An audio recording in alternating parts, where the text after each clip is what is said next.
이제 신학의 역사를 크게 6덩어리로 나눠요.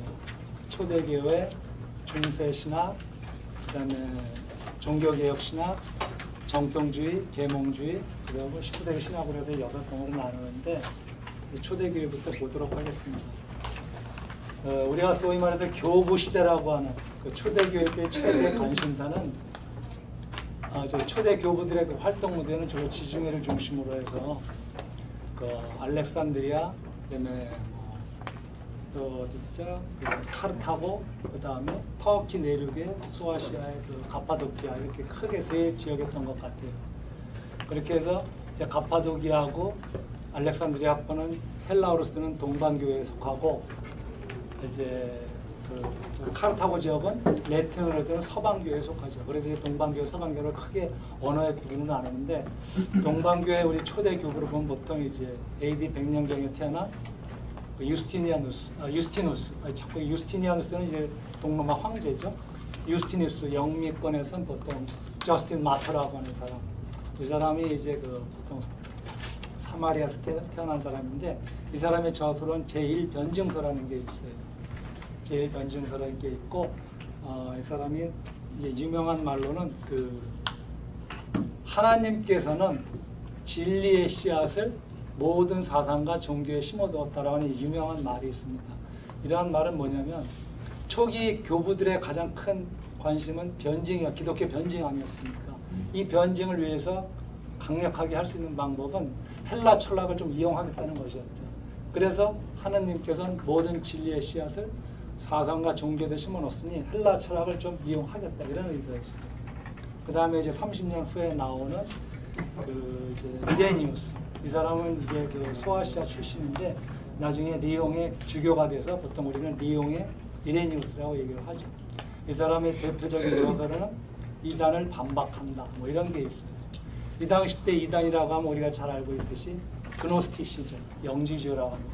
초대 교부 때 가장 큰 문제 3개 이단은 그노스티시즘, 그 다음에 또 뭐가 있죠? 가현설. 그 뒷장에 보면 잠깐 나와 있습니다. 그 몬타니즘, 그렇죠? 몬타니즘이 또 있고, 또 하나가 이제 마르시오니즘, 이런 것들에 대해서 계속 그 변증해 나가는 게 큰 과제였죠. 그 다음에 이제 서방교회 잠깐 보면 테르툴리아누스, 우리가 이제 터툴리안이라고 하는 사람, 이 사람은 최초의 그 라틴 신학의 아버지라고 하는 사람이죠. 이 사람도 역시 그 기독교 변증을 해가는 데 있어서 제일 그 이제 투쟁을 하게 된 사람이 마르시오니즘하고 이제 큰 투쟁을 하죠. 마르시오니즘은 우리가 알다시피 구약의 하나님은 신약의 하나님과 다르다. 구약의 하나님은 우리 믿을 필요가 없고 신약의 하나님만 믿으면 된다는 게 마르시오니 이런 이단을 들고 나와요. 더 나아가서 이 사람은 이제 정경까지도 들고 나오죠. 구약은 필요 없고 신약 중에서도 누가복음 일부하고 사도행전 13편, 서신 중에 10편만 정경으로 선택하다, 이렇게 강경한 입장이죠. 그래서 테르툴리아누스는 그거 아니다, 신약과 구약은 같이 통합해서 읽어야 된다라는 필요성을 강조했던 사람이죠. 그 다음에 이 사람은 또 기독교를 변증하기 위해서 처음에 나왔던 유스티누스와는 정반대되는 입장을 취해요. 즉 예루살렘과 아테네가 무슨 관련이 있는가, 이런 말을 하죠. 즉 기독교를 변증하는 데 있어서 성서로 충분하고 가능한 것이지 헬라 철학을 굳이 쓰지 말자, 이런 게 바로 테르툴리아누스의 입장입니다. 그래서 이제 솔라 스크립트라, 같이 성서로 중심으로 이렇게 하자, 이런 거예요. 다시 또 그 동방교회 보면 이제 오리게네스로 또 돌아가는데, 제가 좀 시대선으로 얘기하는 거라 그럽니다. 오리게네스는 그 알렉산드리아 학파로서 이 알렉산드리아 학파의 가장 두드러진 특징은 알레고리적 성경 해석인 거죠. 성경의 수많은 은유와 비유, 이런 거를 다 그 말 그대로 보는 게 아니라 그 뒤에 행간에 숨은 뜻, 이런 말은 이런 뜻이 있다라고 하는 1:1 대응시키는 알레고리적 성경 해석이 초대 교부 때 많이 활용되던 방법이죠. 근데 이게 이제 문제가 되면은 평이한 본문에서도 심오한 의미를 부여하는 그런 오를 과할 수 있다, 이런 걸 주의해야 되는 것이죠. 오리게네스는 좀 특이한 말을 한 게 있어요. 이것은 제발 꼭 눈여겨봐야 되는데, 성부의 신성은 완전한데 성자는 조금 열등하다라는 이상한 애매모호한 말을 한 적이 있어요. 그래서 이게 나중에 설명드리겠지만 아리우스의 호모의 우시우스와 연결되는 게 아니냐. 삼위일체론 얘기할 때 다시 하겠습니다. 이제 논쟁의 시작이 이제 나오는 것들이죠. 동방교회 이제 마지막 학자를 낸다면 보통 이제 다마스쿠스 요하네스를 꼽습니다. 오리게네스를 뒤로 동방 신학을 완성한 사람인데, 동방교회와 서방교회의 가장 큰 차이점은 언어 차이도 있지만, 동방교회는 사제들이 결혼을 해요. 서방교회는 결혼을 못했죠. 그리고 동방교회는 성례 때 특이하게 그 향을 사용합니다. 지금 성당에서 하는 것처럼. 그리고 사방 벽면에 성화가 걸려 있죠. 이런 걸 이제 이콘이라고 하죠. 아이콘. 이런 건 다 우상이다. 이런 걸 다 떼어내서 나중에는 그 황제 레오 3세가 성상 파괴 운동을 한 게 이제 8세기 때 있어요. 그런데 이런 것에 또 이제 나중 얘기지만은 이때 다마스쿠스 요하네스도 그런 이것에 대항하기 위해서 이 인간의 오감을 향한 향이 좋은 점을 하는 게, 그러면은 성례 때 사용하는 떡과 포도주는 물질이 아닌가, 그죠? 예수님의 몸은 물질이 아닌가, 이런 식으로 해서 항변을 하고 그 적극적으로 활용하는 것을 옹호하죠. 이렇게 하고 이제 서방교에서 또 눈여겨봐야 될 사람이 이제 암브로시우스.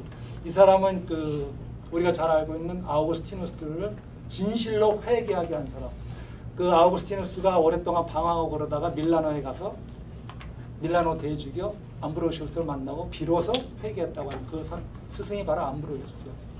그 다음에 히에로니무스, 우리가 이제 영미권에서 제롬이라고 하는 사람, 불가타 성경으로 유명하죠. 오랫동안 라틴 아메리카 로마에서 사본들이 너무 많이 라틴 성경에 돌아다니니까 그때 교황 다마스쿠스 1세가 명령을 내렸죠. 이러지 말고 스탠다드한 NIV를 만들어라. 그래가지고 관계 이제 히에로니무스가 예루살렘에 직접 가서 거기서 그 라틴어로 만든 성경이 불가타 성경이죠. 이게 무려 1000년 동안 내려오다가 나중에 에라스무스 때 와서나 다시 헬라어 성경을 한 번 또 바뀌죠. 그때 가서 다시 말씀드리겠습니다. 자, 아우구스티누스. 이제 소위 말해서 교부 시대의 방점을 찍은 대신학자죠. 뭐 신국론, 삼위일체론, 뭐 고백록 이런 책들을 많이 썼는데, 우리가 이제 다 알고 있는 나는 이해하기 위해 믿는다라고 하는 이 말, 크레디토 우트 인테리가, 이 말은 꼭 좀 알고 있어야 될 것 같아요. 나는 이해하기 위해 믿는다. 사실 이 명제가 나오기 전에 그 전에 또 다른 명제가 있어요. 우리가 이해할 수 있다면 그것은 하나님이 아니다 라고 하는 자기의 명제에 대해서 자기 스스로 대답을 한 거죠. 나는 이해하기 위해 믿는다. 근데 이 말은 다시 700년 후쯤에 안셀무스에서 다시 회자돼요. 약간 이제 변형돼서. 그때 또 말씀드리겠습니다.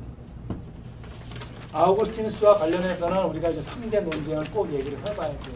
3대 논쟁 첫 번째가 이제 삼위일체론인데 가장 중요한 부분입니다. 초대 교부 때서부터 계속 이단들이 들고 일어나는 것이죠. 오리게네스가 말한 것처럼 성부와 성자는 성자는 약간 좀 불완전하지 않느냐 이랬다가 나중에 250년 때 태어난 아리우스가 이런 말을 했죠. 성부와 성자는 완전히 동일 본질이 아니고 유사한 본질이라고 하는 호모이 우시우스라는 걸 주장해요. 이렇게 계속해서 이단들이 나오고 그러니까 황제 콘스탄티누스 황제가 325년에 주교급 이상 전부 다 니케아에 소집시켜서 한 그 회의가 바로 325년 니케아 종교회의가 되는 거죠. 거기서 부활절을 결정하고 투표를 거쳐서 300대 3으로 아타나시우스의 삼위일체, 즉 성부와 성자와 성령은 동일 본질이라고 하는 호모 우시우스가 여기서 인정받는 겁니다. 그래서 단호하게 그 이전의 이단들은 다 정죄를 받죠. 삼위일체론이 이렇게 정립을 되지만 따지고 보면 한 300~400년 동안 더 계속해서 이 얘기는 흘러나가요. 그래서 680년 콘스탄티노플 공회 때까지도 이 얘기는 계속해서 나옵니다. 그렇게 하고 두 번째 교회론. 교회론 하면 우리가 보통 얘기하는 게 이제 도나투스 논쟁. 배교한 신도가 교회에 돌아왔을 때 교회는 그들을 받아들여줘야 하는가의 문제에 있어서 도나투스는 이런 사람은 내쳐야 된다 했는데, 아우구스티누스는 그렇지 않다. 교회는 죄인들도 발을 들여놓을 수 있는 공동체다. 하나님께서는 다 받아주신다. 이런 입장을 하는 것이죠. 그래서 역시 아우구스티누스의 입장이 인정되고, 은총론 하면 이제 우리가 보통 펠라기우스를 발견하죠. 펠라기우스 이 사람은 누구냐? 이 사람은 354년, 그러니까 아우구스티누스하고 동갑이에요. 영국에서 태어났는데 오랫동안 로마에 와서 활동을 했어요. 그래서 이 사람이 얘기한 거는 그 인간의 자유의지로 우리는 구원을 받을 수 있다라고 하고, 그렇지 않다. 우리 인간의 구원은 하나님의 은총으로 가능하다는 것이다. 이 인간의 의지와 하나님의 은총론, 이것은 나중에 또다시 그 뒤에 가서 에라스무스하고 루터 할 때 또다시 얘기가 또 한 번 나오죠. 인간의 의지냐, 자유의지냐, 노예의 의지냐, 이런 걸 또 나옵니다. 이렇게 해서 이 은총론, 즉 헬라기우스는 418년 카르타고 공회 때 정죄를 받고 하나님의 은총론이 또 인정을 받습니다. 이렇게 해서 3대 논쟁은 다 마감이 되죠. 그 외에 몇 가지 큰 이슈들이 있는데 다 볼 수 없고 이런 게 있습니다. 그래서 결국은 이제 아우구스티누스도 죽고 451년 칼케돈 공회, 칼케돈은 이제 그 비전 그 뭐죠? 그 콘스탄티노플하고 이제 그 바다 해협을 놔두고 서로 마주보고 있는 도시예요. 451년 칼케돈에 모여서 공회를 한 이후로는 신학에 대해서 왈구왈부한 이런 얘기 거의 좀 이제 수그러듭니다. 그래서 논쟁이 거의 수그러든 이때를 기준으로 해서 초대 교부 시대와 중세로 나누어서 이제 중세 시대로 들어가게 됩니다. 이제 중세 시대 때 가장 큰 이슈는 초대 교부들이 이루어낸 그 업적을 어떻게 개성해 나가고 발전시키는가, 이것이 가장 큰 거였죠. 그러다 보니 이러한 초대 교부들이 이루어던 이러한 규범들을 체계적으로 합리하기 위해서 부득이 아리스토텔레스의 형이사 철학 스콜라 시대가 이제 시작되는 거죠. 이걸 받아들일 수밖에 없었던 것이죠. 대표적인 학자로 이제 우리는 안셀무스, 보통 우리가 안셀름이라고 하는 학자. 이 사람은 1033년에 북이탈리아에서 태어난 사람이에요. 그래서 이제 프랑스를 건너가서 그 노르망디에서 오랫동안 그 베네딕트 수도원에서 교사 생활하다가 영국으로 건너가서 캔터베리 대주교가 됐죠. 그래서 보통 우리가 캔터베리 안셀무스 이렇게 말하는 것이죠. 이 사람이 다시 북이탈리아로 돌아와서 그 유명한 저서 크로데우스 호모, 하나님은 왜 인간이 되었는가라는 이 책을 쓰는 것이죠. 그 외에도 프로슬로기온, 모노슬로기온 책이 있는데 이 프로슬로기온에서 한 유명한 말이 있죠. 거기서 이제 하나님에 대한 존재, 신존재론적 증명이 여기서 나오는 거죠. 하나님, 그분은 더 이상 우리가 상상할 수 없는 그보다 더 위대한 분이다라고 이제 정의를 내리는 게 바로 프로슬로기온이라는 책에서 나오는 것이죠. 안셀무스. 그 다음에 이제 이 당시 때 중세시대 때 학자, 신학자들의 논쟁들은 전부 다 그 이전에 있었던 수많은 명제들을 가지고 대화를 하는 거였어요. 그래서 페트루스 롬바루스라고 하는 학자가 4개의 명제집이라고 하는 책을 나오는데 이 책의 태반은 사실은 아우구스티누스의 1000개의 명제를 다 끌어다가 만든 책이에요. 이러한 책을 가지고 논쟁들을 하고 그랬던 것이죠. 우리가 중세시대 하면 이제 빼놓을 수 없는 최고의 신학자들은 역시 토마스 아퀴나스, 둔수스 코스투스, 오카메 윌리엄, 이 세 사람들입니다. 이 세 사람들은 전부 다 이제 하나의 라인으로 연구돼야 돼요. 이 사람들은 모두 다 같이 아리스토텔레스의 형해상학을 철저하게 이용한 사람들이죠. 그렇기 때문에 토마스 아퀴나스는 철학은 신학의 신여다라고 하는 말을 하게 된 이유가, 내가 신학을 하게 되다 보니 철저한 그 스콜라 철학이 필요했던 거고, 그렇지만 내가 철학을 하려고 한 건 아니죠. 어디까지나 신학을 위한 시녀에 불과하다는 표현이 여기서 나오는 것이죠.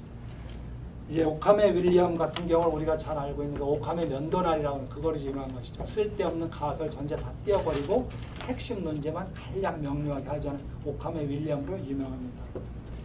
자, 이제 중세를 보면 또다시 이제 그 세 사람, 존 위클리프, 얀 후스, 그 다음에 에라스무스 세 사람이 있죠.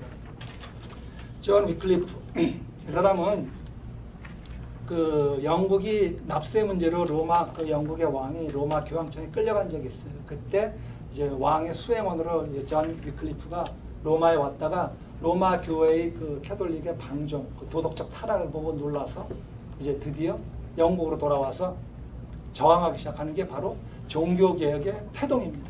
사실은 종교개혁 태동을 존 위클리프 때부터 보는데, 이 사람이 이제 넘겨보면 이제 그래서 레티너를 영어 성경으로 최초로 번역한 사람이 존 위클리프죠.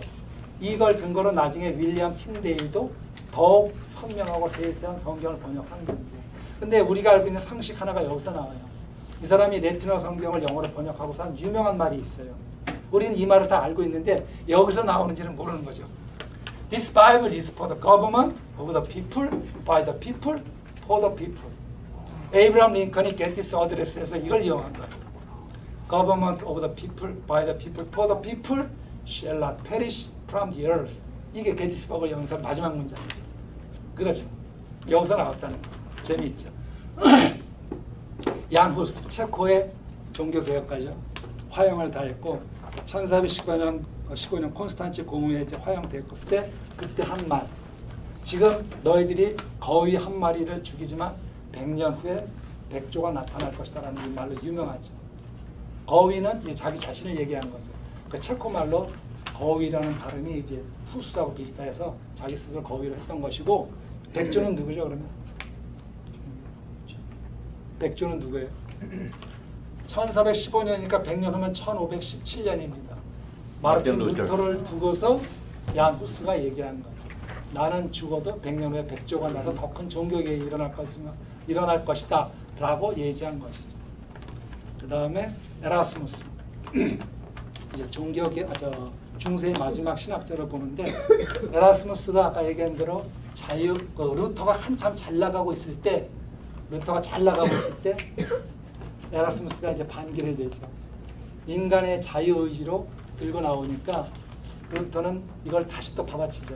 좋아하지 마라. 인간이 갖고 있는 자유의지라고 하는 것은 죄의 또 인간의 타락과 함께 이미 쇠퇴했고 우리가 갖고 있는 의지라는 것은 기껏해야 노예 근성의 의지다 라는 노예 의지론이라는 걸로 에라스무스와 이제 결국 투쟁하게 되고 갈라지게 된 거죠. 에라스무스는 아까 얘기한 대로 레티너 1000년 동안 내려온 레티너 성경을 다시 한번 보고 이제 헬라어 성경을 다시 편집을 합니다. 그래서 왼쪽엔 헬라어, 오른쪽에 레티너를 놓고 쭉 비교해 놓고 헬라어 성경을 하죠. 제가 예전에 그 에라스무스와 체남선이라는 걸로 이제 글 하나 쓴 게 있어요. 체남선은 우리가 다 알고 있다시피 기미독립 선언문을 쓴 사람이에요. 근데 만에 한영원이 찾아와서 야 우리 그래도 독립운동하는데 민족대표 33인의 이름을 좀 올리자 했을 때 체남선은 아니야 나는 여기까지만 이름을 올리는 건 좀 부담스러워 라고 거절을 했어요. 그래서 만에 한영원이 그 집 앞에다 오줌을 넣고 갔어요. 너와 같은 놈하고는 상종하지 않게. 에라스무스는 절대로 종교개혁 전면에 나서지 않았어요. 항상 뒤로 한 발 빼서 있었고 그래서 이 사람이 중립적 입장을 취했다고 좋게 얘기하지만 그래서 학자들 간에는 대부분이 종교개혁에 늦는 학자도 있지만 그래서 이러는지 모르겠지만 중세의 말개 문 학자가 많이 있습니다. 종교개혁이 항상 뒷면에 있기 때문에. 자, 이제 종교개혁 시대로 들어갑니다. 종교개혁하면 우리가 보통 이제 루터를 머리에 떠오르죠. 근데 루터만 너무 강조되지 않았나라는 그런 생각을 하게 됩니다. 루터가 종교개혁을 하려고 비텐베르크에 모치를 한 것도 아니고 그렇죠? 그래서 이 루터의 이러한 입장을 가장 잘 대변해주는 말이 있어서 제가 인용했습니다. 원래는 개혁자 칼 바르트가 한 말인데 그 말이 루터하고도 딱 맞아 떨어져요. 오래된 성당을 이제 첨탑을 기어 올라가고 있었고 어둠의 치욕 속에서 기어가다가 손에 뭐가 잡혀서 잡아다녔는데 댕그덩 댕그덩 하는 소리에 나는 그만 놀라고 말았다 라고 칼 바르트가 자신의 뜻밖의 출현에 대해서 표현한 말이 있어요. 루터 비텐베르크 디스퓨타티오 논쟁을 하기 위해서 박았던 것인데 당시 인쇄혁명의 기술을 타고 삽시간에 한두 달 만에 전 유럽에 퍼졌죠. 이제 빼도 박도 나는 못하는 거예요. 해야 돼요. 앞으로 나가요. 자기가 종교개혁을 하려고 했던 것도 아닌데 자기가 비텐베르크 성문에 박았던 이 95개조 논박이 새벽을 알리는 종소리가 돼버린 거예요. 종교개혁을 해야 될 수밖에 없게 된 거죠.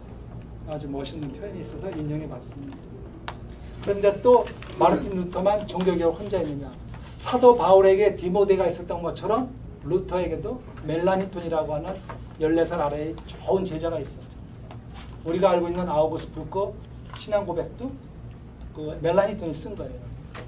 그래서 멜라니톤을 보통 우리가 종교개혁의 최초의 교의 학자라고 합니다. 그런데 루터와 같이 동행하고 목적은 같았지만 약간 달랐죠. 교의학을 하려다 보니까 역시 아리스토텔레스를 쓰지 않을 수가 없었던 거예요. 또 루터가 그렇게 싫어한 에라스무스의 자유의지를 슬쩍 인정해버리는 이런 일도 있었어요. 재밌는 얘기라서 인용해뒀고 스위스 쪽에서는 울리 찌빙글리가 또 있죠. 쯔빙글리는 항상 루터가 못마땅했던 거예요. 좀 더 과격하게 했어야 되는데 이게 뭐냐. 그래서 쯔빙글리 쪽은 굉장히 거세게 나왔는데 따지고 보면 울리 쯔빙글리도 그다지 센 편이 아니었어요. 제세라파라고 하는 게 나오죠. 아나베프티스트들. 이들이 나와서 결국은 쯔빙글리하고도 갈라지고 점점점 강해져요. 나중에 칼뱅 쪽에서도 또 더 강경하고 있죠. 칼뱅 때는 많은 기독교인들이 죽기도 했죠. 우리 기독교인들이 순교를 하고 죽음을 당할 때는 대개 유대교회에서 죽고 로마의 압제에서 죽고 카톨릭 교황들이 죽였어요. 근데 칼뱅의 개혁주의 때는 우리 기독교 내부에서 죽게 되는 이런 일이 있었던 것이에요. 우리가 칼뱅 하게 되면 누구나 다 아는 거죠. 기독교 강요. 이 책은 토마스 아퀴나스의 신학대전의 법원가는 책이었어요. 그 토마스 아퀴나스에서 하나 얘기 빼먹은 게 있는데 신학대전과 이교도 대전이라고 하는 책을 이제 토마스 아퀴나스가 썼죠. 그 이교도 대전이 어떨 때 이제 활용되냐면 대항해 시대 때 이제 스페인 정복자들이 그 멕시코에 와서 그 유카탄 반도에 있는 그 아즈텍 문명 피라미드 꼭대기에서 원주민들이 살아있는 사람들의 심장을 빼서 집어 던지고 이렇게 제사를 지내는 걸 보고 스페인 정복자들이 이들에게도 과연 하나님을 믿을 수 있는 기본 마인드가 있는가? 라고 스페인 신분이 교황들 대주교들한테 묻고 그랬을 때 거기서 날라온 답은 뭐 근거가 있어야 될 거 아니에요. 그때 참조한 서식이 바로 이교도 논박대전이에요. 이런 책들을 보고 그 사람들도 그러한 원주민들도 하나님을 이해할 수 있는 기본적 마인드는 있다라는 정답을 내려주는 거예요. 그 이교도 논박대전. 그런 데서 의미가 있는 겁니다. 이제 그 신학대전, 토마스 아퀴나스 신학대전의 법원가는 그 기독 강요 1500페이지죠. 처음에 500쪽이었는데 개정해서 1000쪽, 또 개정해서 1500쪽 된 거예요. 이거 3권으로 되어 있는데 잠 안 올 때 2권 머리에 피고 한 권 이렇게 딱 보면 잠이 잘 옵니다. 진짜. 못 읽는 책이죠. 그런 책들이고 이제 기독교 강요 이런 책들을 근거로 해서 이제 각국의 신앙 고백서가 나오기 시작합니다. 이렇게 하고 이중예정설 이거 꼭 우리가 스타디해야 되는 것이고 자, 넘겨보겠습니다. 자 이제 본격 결국 이제 명실상부하게 종교개혁은 이루어졌고 카톨릭으로부터 기독교는 분리되어 나왔어요. 기독교는 나름대로 다시 개신교는 나름대로 정통적 교리 규범 체계를 세워야 될 절실한 필요가 있었던 거죠. 그래서 생긴 게 정통주의. 그래서 이제 각자 신앙 체계를 세워 나가는데 이게 얼마 안 돼서 루터 교회와 칼뱅의 개혁 교회로 또 나눠지죠. 루터 교회는 저 독일 이제 그 동남부와 뭐 스칸디나비아 변도 요게 머무르고 이제 독일 북서부라든가 스위스, 프랑스, 네덜란드, 뭐 스코틀랜드 이런 데 전부 다 이제 칼뱅 개혁주의에 다 이제 속하게 되는 거죠. 그렇게 이렇게 둘이 나눠져서 개혁파는 개혁파대로 루터는 루터대로 이렇게 교리를 체계 나가는데 그렇게 되다 보니까 다시 또 아리스토텔레스를 또 안 쓸 수가 없는 거예요. 그래서 이 시대를 이런 정통주의 시대를 일명 새로운 스콜라 시대라고도 하는 거예요. 이렇게 새로운 스콜라 시대라고 하는데 이 시대에 학자들은 끊임없이 밑도 끝도 없는 논쟁에 빠지고 교리에 대해서 몰두하고 하니까 이것에 대해서 염증을 느낀 게 바로 영국의 청교도들이 이제 여기에 대해서 청교도들. 교리 그것도 좋지만 그것보다 목회 생활, 그 영적인 신앙 생활 이게 더 중요한 거다. 그러니까 청교도들이 이제 이렇게 뛰어러져 나오는 거고 이제 성공회 쪽에서 볼 적에는 눈의 가시가 된 거죠. 또 하나 들자면 독일 루터 교회에서 나온 경건주의가 이제 여기서 나오는 거죠. 경건주의들도 역시 교리 그게 중요한 게 아니다. 우리 믿음의 공동체 생활하고 신앙생활하는 게 중요하다. 경건주의가 이제 들고 나오는 거죠. 역시 이들도 성공회에서 인정을 못하는 것이죠. 우리가 이제 보통 그 경건주의 하게 되면 두 사람을 빼놓지 않을 수가 없어요. 이제 진젠도르프 백작하고 누구죠? 존 웨슬리 이 두 사람이 있죠. 진젠도르프 백작이 자기 작성에 있는 영지 헤르누트에다가 그 모라비안 사람들을 갖다가 수용해서 그 사람들을 서포트 해주면서 이게 이제 나중에 커져가지고 세계 선교회로 나가게 되죠.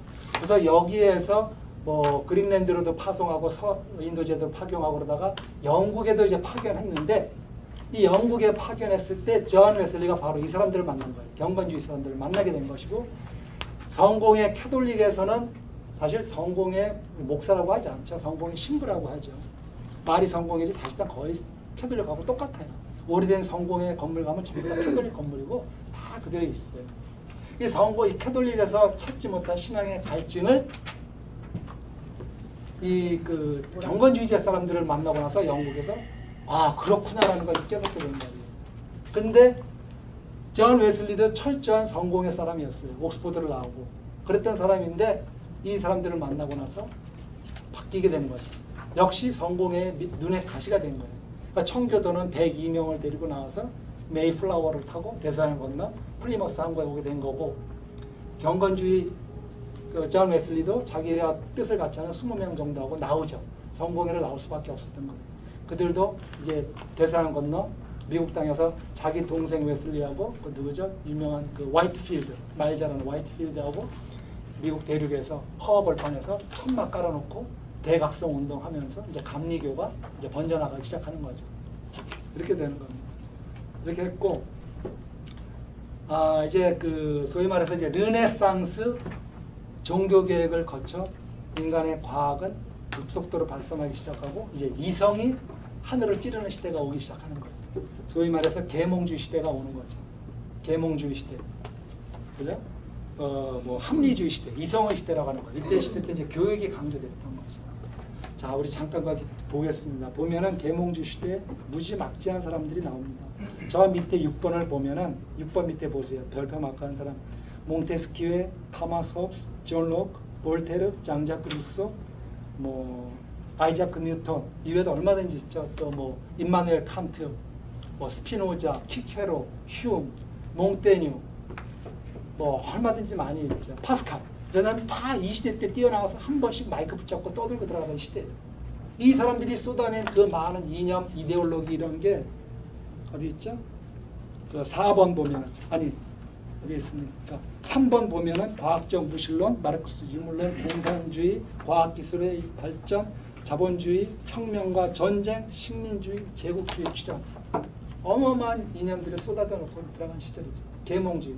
이성이 판치던 시대, 이성이 하늘을 찌르는 시대, 이 계몽주의 시대까지 오게 된 거죠. 이 많은 사람들 다 우리가 각자 연구해 봐야 되는데, 저는 이 많은 것들이 결국은 하나로 그 모아지는 게 바로 르네 데카르트의 유명한 말이 있습니다. 르네 데카르트에서부터 계몽주의가 시작됐다고 하는데 정말 멋있는 말입니다. 사유하는 인간의 이성이 그 스스로 규범이 되고 그 외 모든 것은 권위를 잃는다. 정말 멋있는 말이지만 무서운 말이죠. 인간이 다시 한번 두 번째 사과를 따먹기 시작한 거예요. 네. 정말 멋있는 표현이지만 이건 제가 좀 이따 다시 한번 인용하겠습니다. 이러한 계몽주의가 무려 이제 19세기로 들어가겠습니다. 계몽주의가 2세기 가량 정도 이제 계속해서 지속되지만 또 다시 독일에서 고전주의, 낭만주의라는 게 또 새롭게 나옵니다. 독일은 하여튼 온갖 철학, 사상의 나라예요. 그 다음에 또 경건주의가 나오더니 또 그새 또 시간이 흘러서 이제 고전주의, 낭만주의. 이 계몽주의 이성에 우리는 또 한 번 질리게 된 것이죠. 이런 합리성 대신에 이제 여기서 이제 우리가 그 첫 번째 수업 시간에 배웠던 그 슐라이어 마가 이제 여기서 나오는 것이죠. 이 사람은 신앙의 본질을 가만히 관찰했던 것이에요. 신앙의 본질을 가만히 관찰하고 진짜 우리 신앙의 본질이 뭔가. 이 슐라이어 마허는 이 사람도 교의학 책을 썼어요. 신앙론이라고 하는 교의학 책이 있는데 어떻게까지나 교의학 서적이에요. 근데 여기에서 강조를 한 것이 신앙의 본질은 교의에 있는 게 아니고 규범에 있는 것도 아니고 행위에 있는 것도 아니고 경건주의에 있는 것도 아니다. 신앙의 본질은 우리 인간에 내재하고 있는 감성. 소위 말해서 우리가 첫 번째 시간에 배웠던 절대 의존의 감성이 바로 감정이 여기서 나오는 것이죠. 그 슐라이어 마흐가 그 말로 인간의 신앙의 본질은 바로 우리 마음속에 있는 감정, 자아의식 여기에 있다. 여기를 강조합니다. 여기에도 보면 어마어마하게 많은 사람이 나옵니다. 헤르더 슐러, 헤겔, 존 스튜어트 밀, 슈트라우스, 뭐 포이어바크, 키르케골, 칼 막스, 다윈, 니체. 많은 학자들이 계몽주의 시대의 신학자들을 대체하고 나오는 거죠. 이 많은 학자들 다 나름대로 우리가 다 연구하면 그래야만 철학이 신학의 신화가 된다는 걸 알게 돼요. 어쩔 수 없이 이걸 해야 됩니다. 잠시 되돌아가면은 아까 얘기한 대로 그 르네 데카르트가 인간의 사유하는 인간의 이성이 스스로 규범이 되고 그 외의 모든 것은 권위를 잃는다. 이렇게 됨으로써 드디어 이성이 하늘을 찌르기 시작했고 그 마지막 페이지 맨 위에 볼까요? 독일 교수 라이마루스가 한 말, 이 말이 또 무서운 말이죠. 기독교는 예수 제자들의 기만으로 생성됐다고 하는 이 말이 있어요. 여기 보면은 예수님이 죽었는데 12 제자가 시체를 감춰놓고서 이렇게 했다, 부활했다라는 등 이렇게 폄훼를 하고 있죠. 그 다음에 보겠습니다. 6번 보면은 슈트라우스가 예수의 삶이라고 하는 책을 쓰죠. 이 책에 보면은 거기에서는 예수님을 어떻게 폄훼하냐면 그는 맹신적, 광신도적 메시아 신앙에 빠져서 살다간 젊은 청춘으로 잘나봐야 유대교의 한 지혜의 교사에 불과했다. 이렇게 아주 폄훼를 하죠. 그러다 저러다 이제 찰스 다윈에 오다 보면은 찰스 다윈 창조론 그거 아니야. 인간 우리는 원숭이가 진화해서 나온 사람들이야. 이제 놀라운 얘기가 쏟아져 나오고 급기야 프리드리히 니체에 가서 하나님은 죽었다. 그런 게 된 거죠. 그래서 신은 죽었다 할 때 신은 기독교의 신을 얘기하는 거죠. 그 니체가 한 말이 있어요. 니체는 그 신은 죽었다. 이게 어디서 나오는 말이냐면 그 1882년 니체가 스위스 바젤 대학에서 교수를 있던 시절이에요. 그때 그 이제 그 즐거운 지식이라고 하는 책이 있어요. 즐거운 지식, 즐거운 학문이라고도 번역돼요. 즐거운 학문이라고 이제 이 책에서 Gott ist tot, 신은 죽었다. 이런 걸 이제 3번 인용해요. 신은 죽었다, 신은 죽어 있다, 우리가 그를 죽였다. 신이 죽은 이 시대, 우리는 어디서 위안을 찾을 것이냐. 이런 것이 한 3번 정도 반복돼 여기서 나오는 거고, 나중에 그 짜라투스트라는 이렇게 말했다. 거기에서도 한 번 정도 인용돼요. 짜라투스트라가 산속에 10년 들어갔다 나오니까 광장에 있는 사람들이 저 노인네는 신이 죽었다는 말을 산속에서 있다 보니까 신이 죽었다는 말을 알지 못하나 보지. 뭐 이런 얘기를 하면서 신은 죽었다라는 게 이제 널리 부각되게 서적을 통해서 그런 시대에서 여기까지 오게 되는 겁니다. 이상입니다.